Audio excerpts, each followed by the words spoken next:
இந்த வீடியோவில் Tamil Nadu government and central government கொண்டு வந்திருக்க சேஞ்சஸை பற்றி தான் இந்த வீடியோவில் உங்களுக்கு நான் எக்ஸ்பிளைன் பண்ண போகிறேன். அண்ட் அது மட்டும் கிடையாது, யூடியூப் கைட்லைன்ஸை கம்ப்ளீட்டாக ஃபாலோ பண்ணி தான் இந்த வீடியோவை நாங்கள் ப்ரிப்பேர் பண்ணியிருக்கோம்.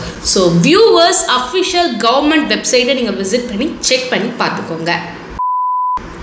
எல்லாருக்கும் வணக்கம்.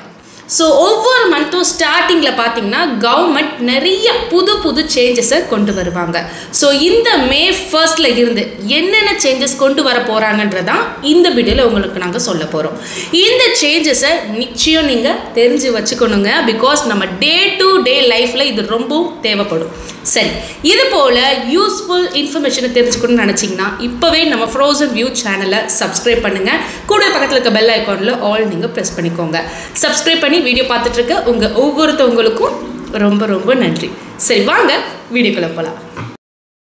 இந்த மே 1 இருந்து இந்த 5 முக்கியமான சேஞ்சஸை இப்போ கவர்மெண்ட் கொண்டு வந்திருக்காங்க. அதில் ஃபர்ஸ்ட் பார்த்தீங்கன்னா, யூஸ்வலாக நம்ம ஜிபே, ஃபோன்பே மாதிரி யூபிஐ ஆப்ஸில் ஒருத்தருக்கு பணம் அனுப்பும்போது அவங்களோட நேம் நமக்கு டிஸ்பிளே ஆகும் இல்லையா, கரெக்டாக?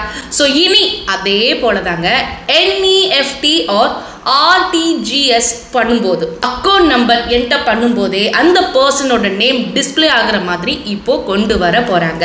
ஸோ இது எல்லா பேங்க்ஸ்க்குமே பார்த்தீங்கன்னா அப்ளிகபிள் ஆகும் அப்படின்றத கவர்மெண்ட் அனௌன்ஸ் பண்ணியிருக்காங்க. ஸோ இது ஏன் அப்படின்றத பார்த்தீங்க அப்படின்னா, நிறைய பேர் அக்கௌண்ட் நம்பர் என்டர் பண்ணும்போது தப்பாக என்டர் பண்ணிட்டாங்கன்னா வேற யாருக்கும் பணம் போயிடுது இல்லையா? ஸோ இதை ஸ்டாப் பண்ண தான் இப்போ கவர்மெண்ட் இதை கொண்டு வந்திருக்காங்க.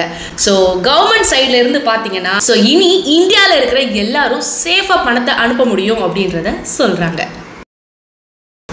ரெண்டாவது முக்கியமான சேஞ்சஸ் பார்த்தீங்க அப்படின்னா, ஏடிஎம் வித்ட்ரா சார்ஜஸ்.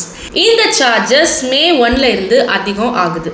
சேம் பேங்க்ல பணம் எடுக்கிறவங்க 5 டிரான்சாக்ஷன் ஃப்ரீயாக எடுத்துக்கலாம். அதுக்கு மேலே எடுத்தா 23+ GST சார்ஜ் பண்ணுவாங்களா. இதே நீங்கள் மினி ஸ்டேட்மெண்ட்டாக இருக்கட்டும் இல்லை பேலன்ஸ் செக் பண்ணுறதா இருந்தால் 9+ GST சார்ஜ் பண்ண போகிறாங்களாம்.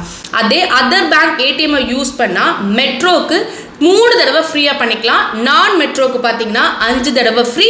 ஆஃப்டர் தட் பார்த்தீங்கன்னா உங்ககிட்ட இருந்து 25+ GST சார்ஜ் பண்ணுவாங்க அப்படின்றத இங்கே கிளியராக சொல்லியிருக்காங்க. இதை பற்றி நீங்கள் என்ன நினைக்கிறீங்க? நம்ம பணத்தை ஏடிஎம்லேருந்து எடுக்க இப்படி சார்ஜஸ் பண்ணுறதை பற்றி நீங்கள் என்ன நினைக்கிறீங்க அப்படின்றத மறக்காமல் கமெண்ட்ஸில் சொல்லுங்கள். சேஞ்சஸ் பார்த்தீங்கன்னா, இனி 10 வயசுல இருந்து 18 வயசுல இருக்கிற மைனருக்கு பேங்க் அக்கௌண்ட் ஓப்பன் பண்ணலாம்.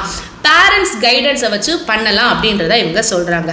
நமக்கு எப்படி ஏடிஎம் கார்டு, செக் புக், பாஸ்புக்லாம் கொடுக்குறாங்க இல்லையா, அதே போல் அவங்களுக்கும் கொடுக்க போகிறாங்களாம். ஸோ வீட்டில் இருக்க மைனருக்கு நீங்கள் விருப்பப்பட்ட பேங்க் அக்கௌண்ட்டை நீங்கள் ஓப்பன் பண்ணலாம். பட் நீங்கள் அதை மானிட்டர் பண்ணணும், ஆல்சோ ரெஸ்பான்சிபிளாக யூஸ் பண்ண பழக்கணும் அப்படின்றத இந்த வெப்சைட்டில் குறிப்பிட்டிருக்காங்க.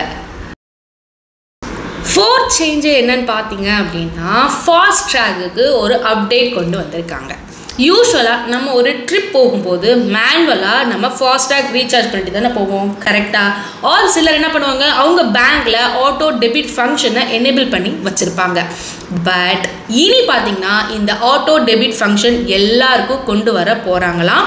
இதை பற்றி NHAI வந்து அனௌன்ஸ் பண்ணியிருக்காங்க. கவர்மெண்ட் சைடில் என்ன சொல்கிறாங்க அப்படின்னு பார்த்தீங்கன்னா, நிறைய பேர் ஃபாஸ்டாக் ரீசார்ஜ் பண்ணுறதை மறந்துடுறாங்க. ஸோ டோல் வந்து ஃபாஸ்டாக் பார்த்தீங்கன்னா டிக்ளைன் ஆகிடுது. ஸோ அதனால அந்த இடத்துல டிராஃபிக் அதிகமாக ஆகுது.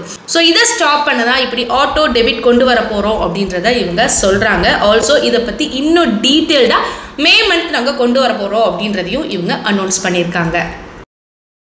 5வது சேஞ்ச் என்னன்னு பார்த்தீங்கன்னா, இனி தமிழ்நாட்டில் இருக்கிற எல்லா ஷாப்லேயுமே கட்டாயம் தமிழ் லாங்குவேஜில் நேம் போர்டு இருக்கணும் அப்படின்றத அனௌன்ஸ் பண்ணியிருக்காங்க.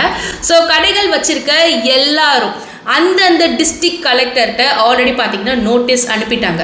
ஸோ மே 1 இருந்து பார்த்தீங்கன்னா கம்பல்சரி தமிழ்லையும் இருக்கணும் அப்படின்றத இவங்க சொல்லியிருக்காங்க. இன்கேஸ் உங்களுக்கு தெரிஞ்சவங்க ஆர் வீட்டு பக்கத்தில் இருக்கிற ஸ்டோரில் வெறும் இங்கிலீஷ் போர்டு மட்டும் தான் வச்சுருக்காங்க அப்படின்னா அவங்களுக்கு இந்த வீடியோ மறக்காமல் ஷேர் பண்ணி விடுங்க.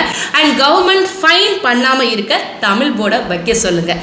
ஸோ இது தாங்க இந்த 5 மேஜர் சேஞ்சஸ் இந்த மேலே வந்திருக்கு. ஸோ வேறு சேஞ்சஸ் கவர்மெண்ட் கொண்டு வந்த வந்தாங்கன்னா அதையும் நம்ம சேனலில் உங்களுக்கு உடனே நாங்கள் போஸ்ட் பண்ணுறோம். ஸோ இது போல் யூஸ்ஃபுல் இன்ஃபர்மேஷனை ஃபஸ்ட்டாக நாங்கள் தான் உங்களுக்கு கொண்டு வந்துட்டு இருக்கோம். ஸோ உங்களுக்கு இந்த வீடியோ பிடிச்சிருந்துச்சு அப்படின்னா இந்த வீடியோவை உங்களோட ஃப்ரெண்ட்ஸ் அண்ட் ஃபேமிலி மெம்பர்ஸ்க்கு நீங்கள் தாராளமாக ஷேர் பண்ணி விடுங்க. அவங்களுக்கு நீங்கள் பண்ணுற ஒரு ஹெல்ப்பாக இருக்கும். அண்ட் இந்த வீடியோ கண்டிப்பாக உங்கள் எல்லாருக்கும் பிடிச்சிருந்துச்சுன்னா லைக் பண்ணிக்கோங்க.